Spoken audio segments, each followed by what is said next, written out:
وانا ماشيه في شارع 45 على اول شارع 13 قابلت محل كده شكله بيقول كلام جامد. يلا بينا نجرب كده ونشوف الكلام بيقول ايه.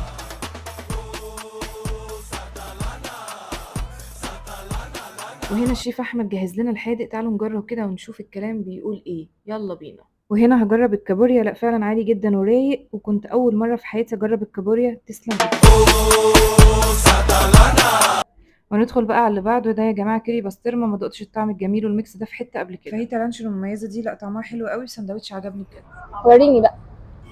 سندوتش معمول لحضرتك باسم الصفحة وعليه خصم 25% لأي حد جاي تبع الصفحة. يا جماعه ده سندوتش كده معمول مخصوص لفود مود البيج بتاعتنا. ده خصم كام؟ 25%. ده خصم عليه خصم 25% اللي يجي يطلبه. اسمه فود مود. هدوء بقى.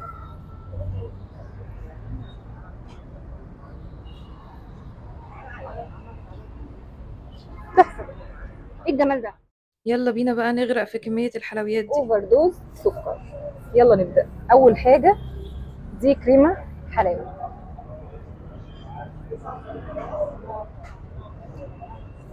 الكريمه بتدوب. ايه الحلاوه دي؟ ده كريمه، ده كريمه اوريو شوكولاته صح؟ بيتمسك ازاي؟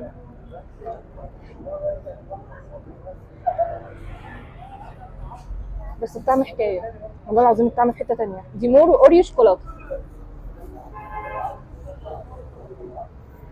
الموضوع صعب قوي.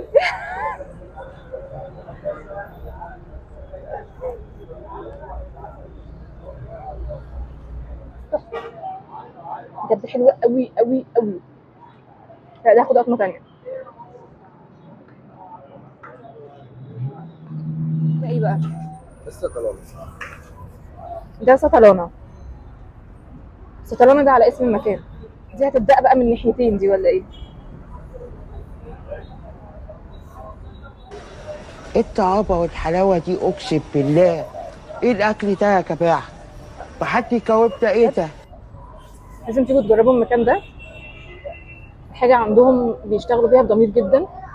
الخامات عاليه قوي قوي قوي قوي. بجد تحفه. انا عايز راجل وابن راجل يطلع يجاوبني على سؤالي ايه ده؟ ايه اللي انا اكلته الحلو ده؟